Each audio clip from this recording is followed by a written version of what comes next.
welcome back to The Explainer. So today, we're putting on our ancient historian hats and cracking open a literal cold case. We're talking about the Book of Enoch. This is a massive, incredibly detailed apocalyptic manuscript that was just totally erased from modern canonical history. We're going to dig into the hard evidence, the cultural context of the ancient world, and some of the absolute wildest claims hidden in these pages. Right off the bat, we're hit with a massive textual clue. Look at the canonical New Testament, specifically the Book of Jude. Jude actually quotes this forbidden manuscript directly, framing it as legitimate prophecy. I mean, think about that. It proves, without a shadow of a doubt, just how much influence and authority this text had over ancient believers. And that brings us to the central question of our investigation. Why on earth did early religious authorities systematically bury a text that was clearly popular enough to be quoted by the Bible? Not to mention, it was popular enough to be preserved in multiple copies within the Dead Sea Scrolls. So what was so incredibly dangerous about this book?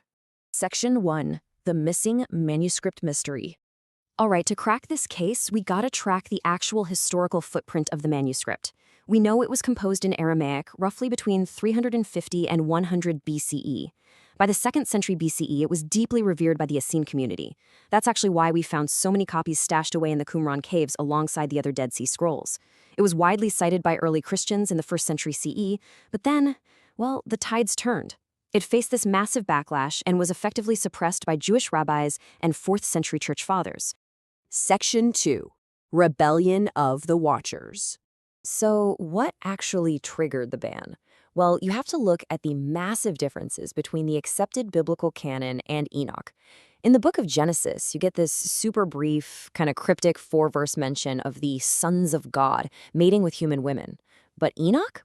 Enoch gives us a sprawling, cinematic, 108-chapter epic.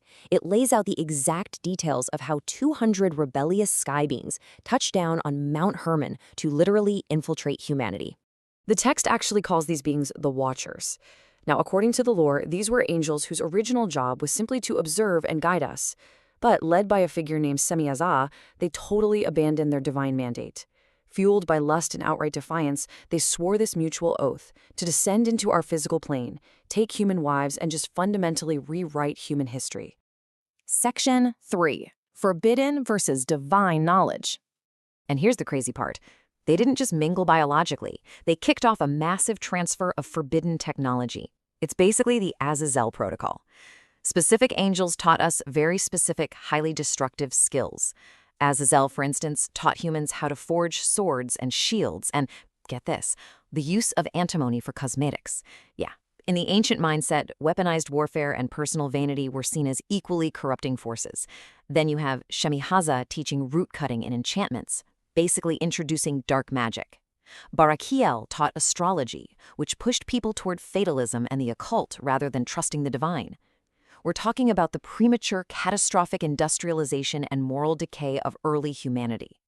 Now, putting my historian hat back on, the thematic contrast here is absolutely crucial.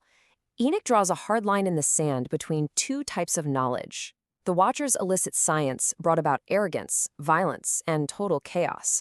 But on the flip side, you have the divine astronomical wisdom that the archangel Uriah later gave directly to Enoch.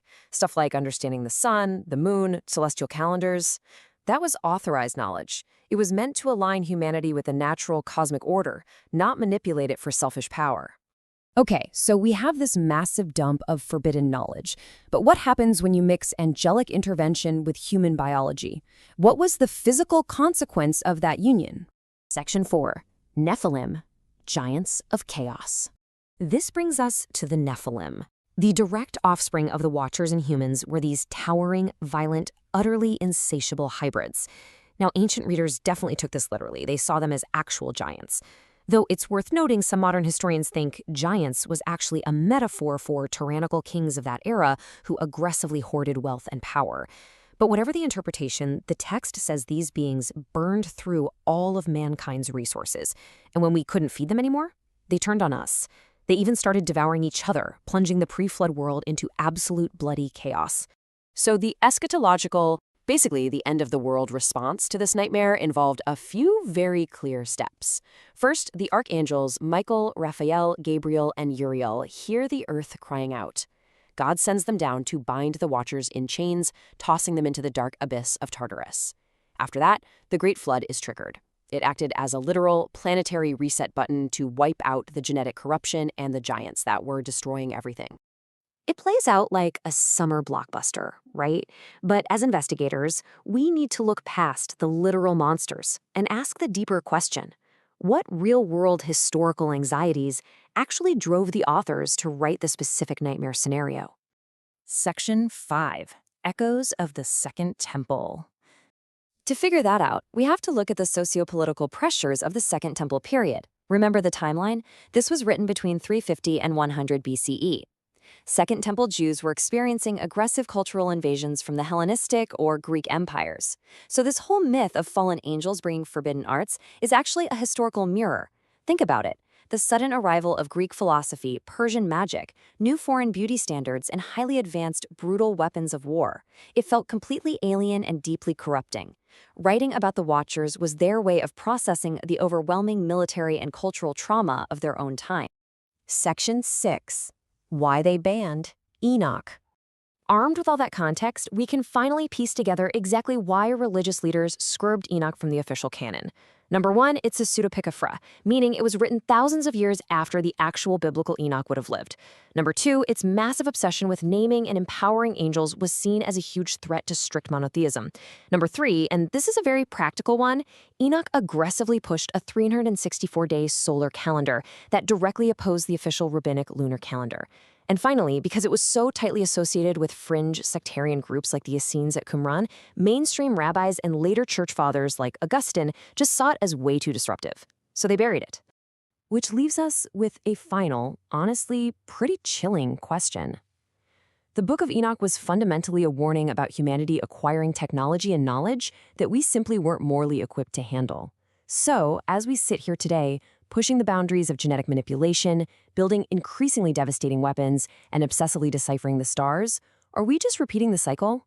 Are we unearthing the exact same forbidden knowledge that drowned the ancient world? Definitely something to chew on. Thanks for joining me on this explainer, and we'll see you next time.